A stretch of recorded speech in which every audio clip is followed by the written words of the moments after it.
हैं, बस कभी रात को 12 बजे के बाद वो अंधेरी रात हो जाती है तो चांद के नीचे कुछ ख्याल आते हैं, वो ख्याल मैंने इस कविता में उतारे हैं। ये पोएम बोल सकते हो it is a note to myself और the younger version of myself, कि बचपने में कई सारी बातें ऐसी होती हैं जो हमें समझ नहीं आती या हम बयां नहीं कर पाते हैं, या फिर बड़े होकर हमें वो चीज़ों की समझ आती है। So it's up to that. Poem का शीर्षक है आज वो याद आई। किसकी याद आई मैं बताती हूँ। आज न जाने क्यों वो याद आई, चेहरे पे उस मुस्कुराहट लिए उसकी वो हर बात याद आई। कहा करती थी एक दिन इस ज़माने को बताऊंगी, ये जो दाग है उसको मिटाऊंगी। फिर वो एक दिन आया पर साथ एक सच्चाई लाया। सच्चाई क्या थी कि जिस्म के जो दाग है उसको तो मिटा दूंगी, जिस्म के जो दाग है उसको तो मिटा दूंगी, पर उस दाग को कैसे मिटाऊंगी जो जिस्म पे नहीं दिल और दिमाग पे है। उस दाग को आप कैसे मिटाओगे जो जिस्म पे नहीं दिल और दिमाग पे है। सबसे बड़ी बात तो ये कि वो दिल और दिमाग उसका नहीं इस ज़माने का है, उसको आप कैसे मिटाओगे।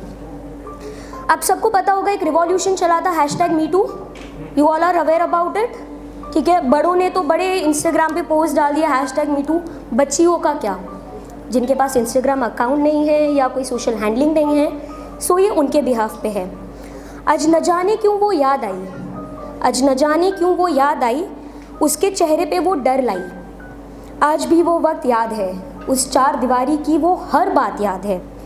मन किया #MeToo का किस्सा मैं भी सुना दूँ, मन किया #MeToo का किस्सा मैं भी सुना दूँ, पर क्या उस नन्ही सी जान को मैं बता पाऊँगी कि जिस ज़माने को वो #MeToo बताएगी, जिस ज़माने को वो #MeToo बताएगी, वो ज़माना इस मुस्कुराते चेहरे पे #पागल है कह के सब भूल जाएगा। वही ज़माना इस मुस्कुराते चेहरे पे #पागल है कह के सब भूल जाएगा, और ना ही उस नन्ही सी चेहरे पे वो मुस्कुराहट वापस ला पाएगा। सो एक और चीज़ है, सब अग्री करते हैं कि technology has become a very important part of our life. Technology ने सब इजी कर दिया है। Do you all agree with me? But I don't. Why? सुना है टेक्नोलॉजी ने सब मुमकिन कर दिया है, सुना है टेक्नोलॉजी ने सब मुमकिन कर दिया है। कैसे मानूं, कैसे मानूं?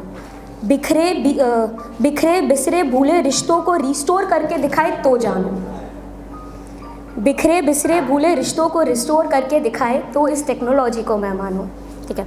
वैलेंटाइंस डे अभी अभी गया है, आई नो। सो ये शायरी शायद आप अपने नेक्स्ट वैलेंटाइन या प्रपोजल के टाइम पे यूज़ कर सकते हैं। आई गेस आप सबको इफ्तारी का मतलब तो पता होगा। What is इफ्तारी?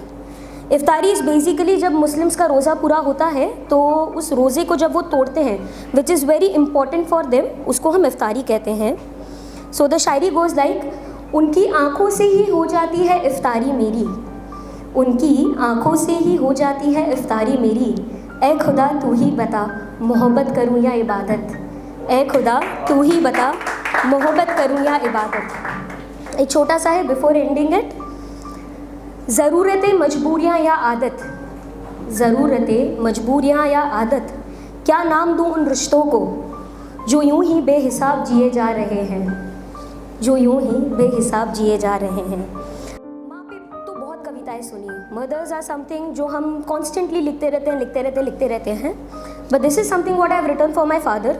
हो सकता है इसमें तालमेल ना हो लिखने पे, ये जस्ट एक 12 बजे वाला थॉट है जो चांद के नीचे बैठ के आया था, पिता की याद आई थी, तब हमने ये लिखा था।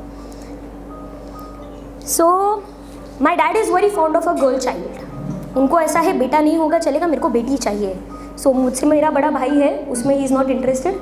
I am the privileged one, I am like that one, क्यों हो मेरे डैड के पास, आई एम देयर। सो उनके लिए है एक, मुझे हाथों में पहली बार लिए वो खूब रोए थे, मुझे हाथों में पहली बार वो लिए खूब रोए थे, मेरे चेहरे को पहली बार देख वो चैन की नींद सोए थे, मेरे चेहरे को पहली बार देख वो चैन की नींद सोए थे।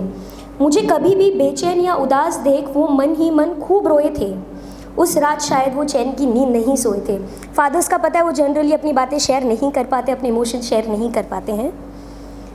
मेरे पहले कदमों के निशान देख वो खूब नाचे थे, मुझसे पहली बार पापा सुन वो खूब गुनगुनाए थे, उस रात वो चैन की नींद सोए थे। मेरी हर ज़रूरतों को पूरी कर वो खुद की ज़रूरतें भूल जाया करते थे, मुझे हारता देख जीतना सिखाते थे, पर शायद उस रात वो चैन की नींद नहीं सोए थे।